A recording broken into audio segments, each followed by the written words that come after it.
Assalamualaikum warahmatullahi wabarakatuh. Saya perwakilan dari kelompok 6 yang akan membahas proposal naskah rencana kegiatan krisis pembentukan karakter remaja dilihat dari kasus balap liar di Gunung Sewu yang beranggotakan Alif Aisyah Hidayah, Latifah Hidayah, Zulfa Askia Fitri, Lili Sarniawati, Zainal Abidin, Irfa Disfabela, dan Nur Hasna.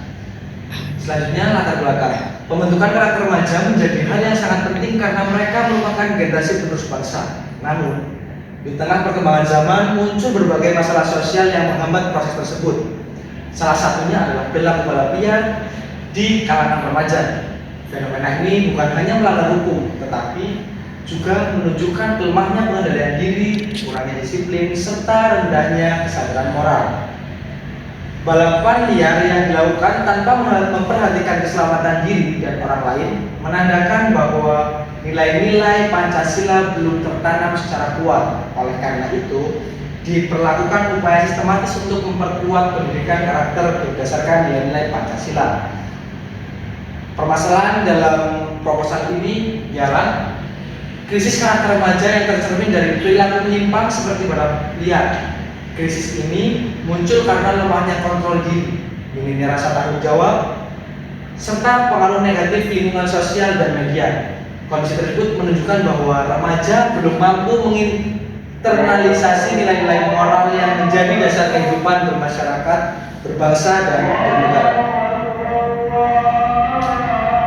Rumusan masalahnya ada 3. Yang pertama, bagaimana kondisi karakter remaja yang terlibat dalam balap liar di Kabupaten Gunung Sewu.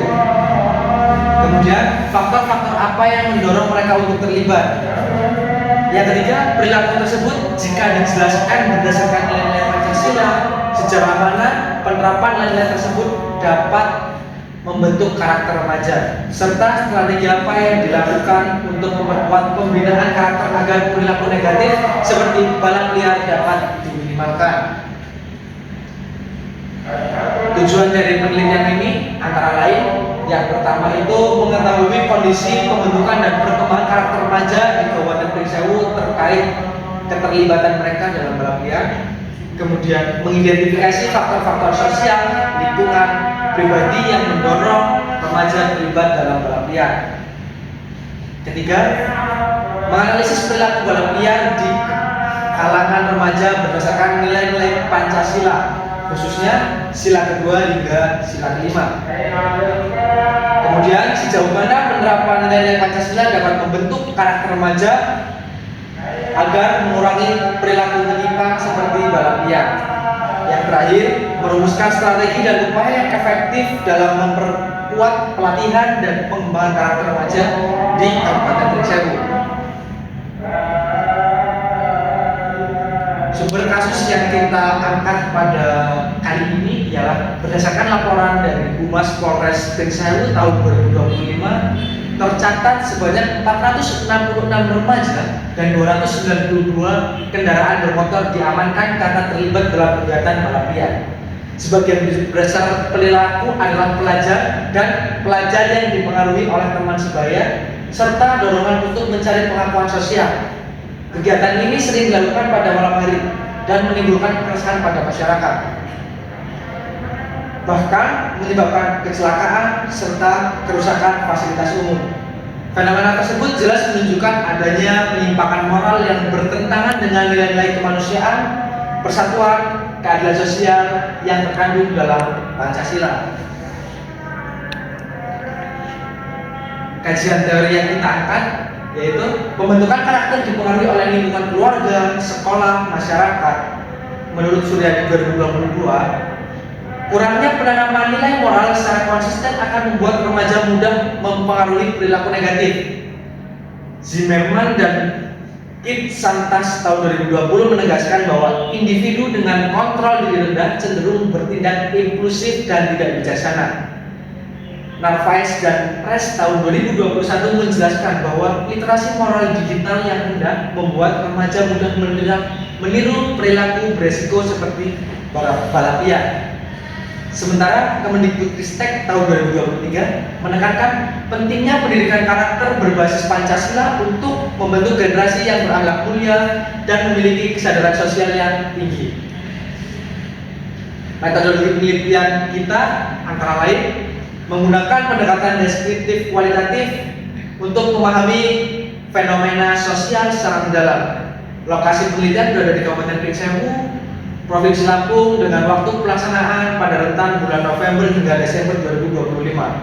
Selanjutnya, subjek penelitian kita meliputi guru bimbingan konseling, masyarakat, ahli Pancasila, serta pihak kepolisian. Pengumpulan data direncanakan melalui wawancara terstruktur, observasi langsung, serta studi dokumentasi dari laporan dan media massa. Terima kasih. Selanjutnya untuk jadwal kita ada. Oke, selanjutnya jadwal penelitian dan rencana anggaran biaya. Yang pertama, jadwal penelitian kami. Jadwal penelitian ini selama 2 bulan pada rentang November hingga Desember 2025 meliputi persiapan, pengumpulan data, analisis, penyusunan laporan, serta jadwal kegiatan dapat dilihat pada tabel. Yang pertama, persiapan penelitian yang meliputi penyusunan proposal, konsultasi dengan dosen pembimbing, dan pengumpulan referensi teori. Waktu pelaksanaan pada rentang tanggal 5 sampai 12 November tahun 2025. Yang kedua, penyusunan instrumen penelitian meliputi penyusunan pedoman wawancara dan daftar pertanyaan untuk narasumber dengan rentang waktu selama 1 minggu antara tanggal 5 sampai 12 November tahun 2025. Yang ketiga, pengumpulan data rencana yang meliputi wawancara, observasi, serta dokumentasi lapangan pada rentang waktu tanggal 14 sampai 26 Desember tahun 2025. Kemudian analisis data yang meliputi pengolahan, pentafsiran data, hasil penelitian menggunakan pendekatan kualitatif pada rentang tanggal 1 sampai 10 Desember 2025. Kemudian penyusunan laporan akhir, yaitu penulisan laporan hasil penelitian dan penyempurnaan sesuai arahan pembimbing pada tanggal 11 sampai 25 Desember tahun 2025, serta presentasi dan seminar hasil yang masih dalam rencana yang meliputi penyajian hasil penelitian kepada dosen dan rekan sejawat di tanggal 26 sampai 30 Desember tahun 2025. Selanjutnya, rencana anggaran biaya. Ada beberapa hal. Yang pertama, pengadaan dan penjilitan proposal yang berjumlah 1 set dengan estimasi biaya 20.000. Kemudian kuota internet dan referensi online 1 paket yang dengan estimasi biaya 30.000. Selanjutnya, alat tulis kantor meliputi alat tulis, file print, map, serta fotokopi 1 paket yang dengan estimasi biaya 30.000. Yang keempat, konsumsi dan transportasi lokal sebagai simbolis 1 kali dengan estimasi 20.000. Kelima, pencetakan poster portofolio berupa banner 1 set dengan kisaran harga Rp100.000. Yang terakhir, stand poster 1 set Rp50.000 dengan jumlah total Rp250.000. Rencana sumber dana kita berasal dari swadaya anggota yang beranggotakan 7 orang dari kelompok 6 sebagai rasa tanggung jawab dan bentuk kebersamaan dalam pelaksanaan tugas mata kuliah Pancasila. Kesimpulan dari proposal kali ini berdasarkan uraian bab-bab sebelumnya dapat disimpulkan bahwa kasus balap liar di kalangan remaja Kabupaten Pring Sewu adalah bentuk nyata dari krisis pembentukan karakter remaja dilihat dari kasus balap liar di Pring Sewu.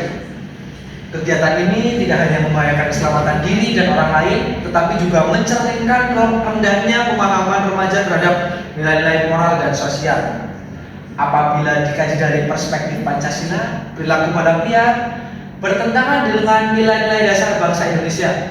Tindakan tersebut melanggar sila kedua karena mengabaikan kemanusiaan dan keselamatan sesama, sila ketiga karena menimbulkan keresahan dan mengganggu persatuan masyarakat, sila keempat karena tidak menunjukkan kebijaksanaan dalam pengambilan keputusan, serta sila kelima karena melanggar hak masyarakat untuk hidup aman dan tertib di ruang publik. Oleh karena itu, upaya pembentukan karakter remaja perlu diarahkan pada penguatan pendidikan berbasis nilai-nilai Pancasila, baik melalui lingkungan keluarga, sekolah maupun masyarakat. Dengan demikian, remaja diharapkan mampu membangun identitas diri yang positif, memiliki kesadaran moral, serta bertanggung jawab terhadap diri sendiri dan lingkungan sosialnya. Adapun saran dari proposal kami, yang pertama bagi keluarga diharapkan untuk memperkuat pengawasan, komunikasi, dan pembinaan diri serta pembiasaan nilai-nilai Pancasila dalam kehidupan sehari-hari agar remaja memiliki kontrol diri dan tanggung jawab sosial yang baik. Bagi sekolah perlu ditingkatkan penerapan pendidikan karakter melalui kegiatan pembelajaran kontekstual yang menanamkan nilai kemanusiaan, gotong royong, dan kedisiplinan. Serta bagi masyarakat diharapkan turut aktif menciptakan lingkungan sosial yang aman, positif, dan memberikan teladan bagi moral generasi muda. Bagi pemerintah daerah dan aparat penegak hukum, sebaiknya tidak hanya menindak pelaku balap liar, tetapi juga mengedukasi dan membina mereka melalui kegiatan yang membangun karakter serta menanamkan nilai-nilai Pancasila secara nyata. Harapan kami, penelitian ini dapat memberikan kontribusi positif dalam menumbuhkan kesadaran akan pentingnya penerapan nilai Pancasila dalam kehidupan remaja dengan memahami nilai kemanusiaan, persatuan, kebijaksanaan, dan keadilan sosial. Generasi muda diharapkan mampu menjadi pribadi yang berkarakter, beretika, serta berperan aktif dalam menciptakan kehidupan masyarakat yang damai dan bermoral. Cukup sekian presentasi dari kami. Saya mewakili kelompok 6 hanya dapat menyampaikan proposal tersebut. Adapun lampiran nanti dapat ditayangkan dalam bentuk file yang lain. Saya akhiri. Wassalamualaikum warahmatullahi wabarakatuh.